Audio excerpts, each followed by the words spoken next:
Hi friends, Kurukshetra యుద్ధం జరగకముందు ఒకరోజు శ్రీకృష్ణుడు అర్జునునితో కలిసి ఒక నదీ తీరాన నడుస్తున్నారు. అర్జునుడు విలువిద్యలో అందరికన్నా తనే గొప్పవాడని అనుకుంటాడు. ఒక నదిపై తను వంతెన కట్టగలనని, రాముడు కూడా అలా కట్టలేకపోయాడు, వానరుల సహాయం తీసుకున్నాడని మనసులో అనుకుంటాడు. అది గ్రహించిన శ్రీకృష్ణుడు అర్జునునితో, శ్రీరాముడు బాణాల వంతెన కట్టలేక కాదు, అది వానరుల బరువును మోయలేదని కట్టలేదు అని వివరిస్తాడు.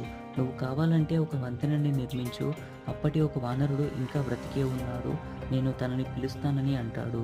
అర్జునుడు తన బాణాలతో వంతెన నిర్మిస్తాడు. శ్రీకృష్ణుడు హనుమంతుణ్ణి పిలిచి ఆ వంతెనపై నడవమని అడుగుతాడు. హనుమంతుడు తన మొదటి పాదం మోపగానే వంతెన అంతా కూలిపోతుంది. అర్జునుడు తన తప్పును గ్రహిస్తాడు. హనుమంతుడు కూడా అర్జునునికి యుద్ధంలో సాయం చేస్తానని చెప్పి దీవిస్తాడు.